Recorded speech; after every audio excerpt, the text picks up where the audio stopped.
Welcome to Beading with Machi Wapik Winyu. I'm your host, Lydia Sturby.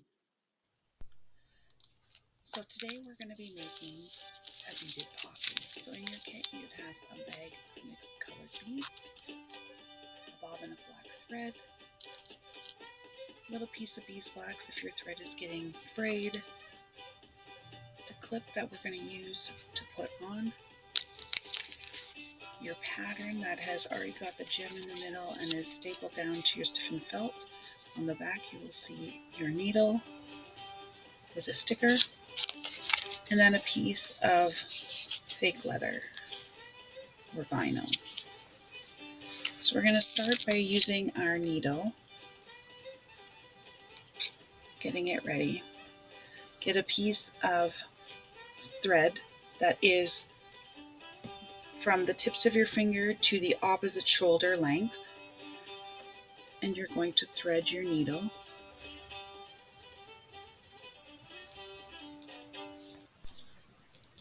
And put a knot just in one side. So I like to use this method that was taught to me by Janine Krejci, where you place your thread across your needle. You go 1, 2, 3, 4. Depending how many times you wrap around, that's about how many knots you are making all at once. You're going to slide those wrappings over the eye of the needle and all the way down your string. And there you go.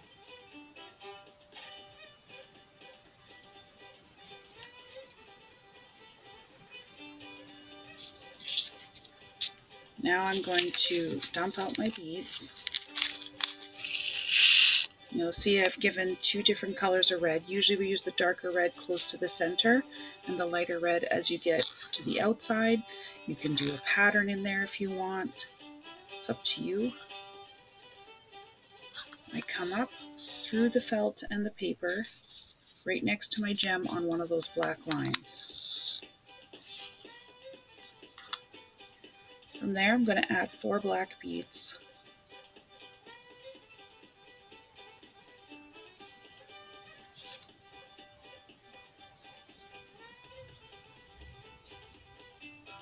Okay, I'm going to slide that all the way down.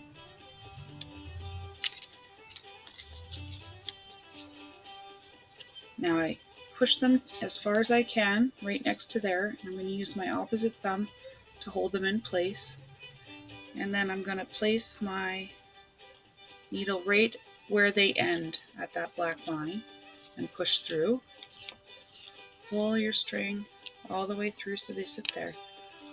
Now right now they might be a little floppy if you're not keeping tension on the back. I like to hold it and keep tension.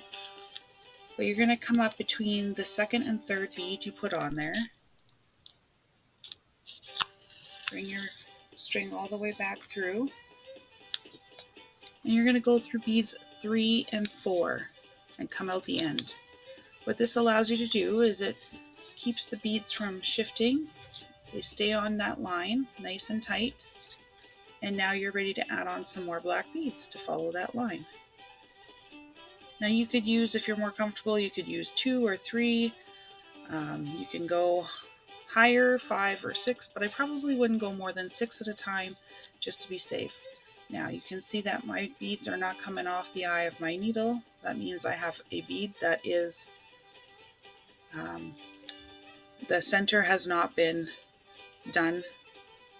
It's not big enough to go over my needle, which is unfortunate. It happens sometimes, so I just put it off to the side over here and I put 4 new beads on. Now there's multiple ways to do the outside edge. You can do it through different ways. Again, I just going to come back up through beads 2 and 3 here. Oh, I grabbed a pencil on my desk. And go through beads 3 and 4. Now you can either continue following this and use your opposite hand to help you curve around, and then come back up and do another one, and then just pop back up here, go around again. And then keep going all the way till you're done your black.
Now that we've completed all the outsides in black, we're going to start in the middle of the red. So I usually start beside the gem on one side of the black, and it usually fits about 3 red beads, and I come down on the other side. Now in the middle of the semicircles that I make, I start with darker reds and gradually change and alternate into lighter reds on my way out.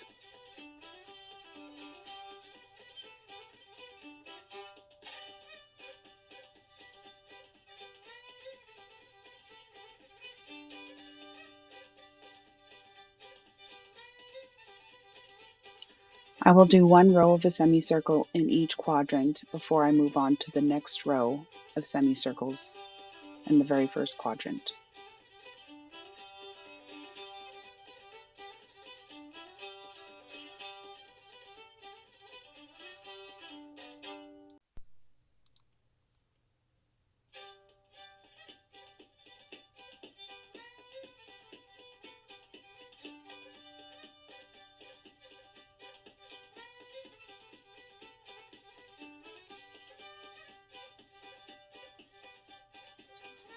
Here you see me cracking a glass bead with a pair of pliers because one too many were on my thread, and so using this method you just have to be careful that you're not going to cut your string and lose your beads, but I could have just as easily unthreaded my needle and just pulled the thread back through, removed a bead, and continued on.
Now that I've completed all the red in all of my quadrants, I am just going to tie off my thread because it's quite short, and I will use a new piece to do my edging.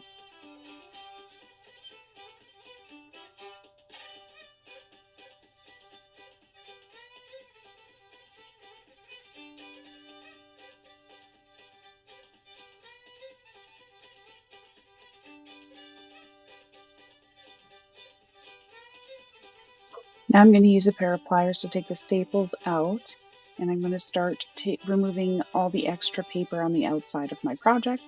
I do this by pulling away from the project. Don't pull up because you might loosen the threads even more, and you don't want any loose threads when you are ready to continue.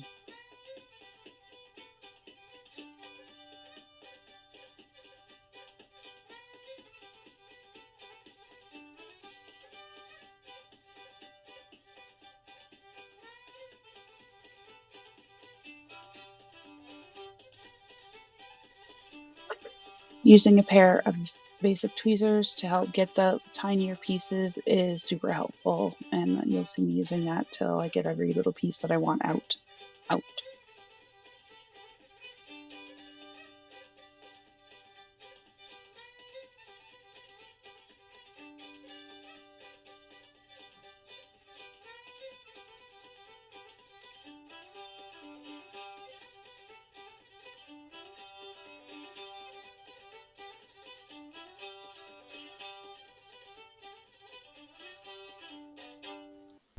Next, I'm going to use a small pair of scissors or clippers to cut around the edge of my project. You don't want to cut too close on the felt, otherwise you might undo some of the threads underneath that are holding your project together.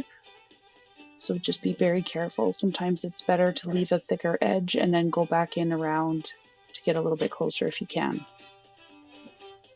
We're going to take our beaded poppy and place it on the white side of the vinyl, and we are going to cut out the exact shape that matches our poppy.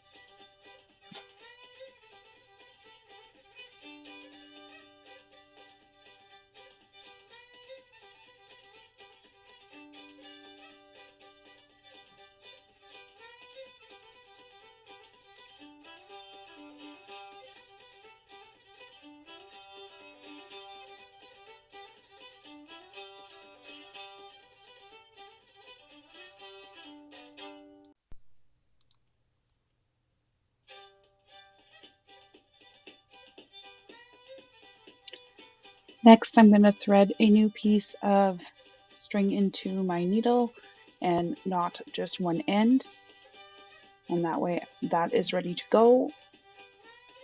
And then you can grab your pin, take the two pieces apart, and use the tack side. You're going to want to try to aim it right where the gem is on the center of your poppy and push it right through the vinyl from the white to the colored side, and then stick the back of the pin back on so you don't poke yourself while you are doing your edging. To do your edging, you're going to come from between the felt and the vinyl, and you're going to stick your needle on the white side of the vinyl coming out the colored side, just like we did our tack, so that we are coming out the back end, and you're going to pull it tight. And you might need to tuck in the tail or cut it shorter just to get it out of the way. Then we're going to add one bead for whatever color is going to be sitting flat like a donut on the edge of your project. Then you're going to go back through the vinyl and the front of the felt, and then back up through the bead so that it's laying flat. Next, you can pick up one of the secondary color and one of the primary color, and you're going to go right next to the first bead you tack down on your project and go through the vinyl and the felt just like you did the first time. But this time when you come back through the bead, you only want to go back through the primary color. So my primary color is black and my secondary color is the red. And this will force my black bead to lay flat like a donut, just like the first one, and then it's going to pop up the red one to stand up like a tire in between the two black ones. I'm going to continue that all the way around till I get back to where I started.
Here you can see I've made it all the way back around, and now I've got room for just one red bead to be my tire sticking up between my very first black bead and the last black bead I put on.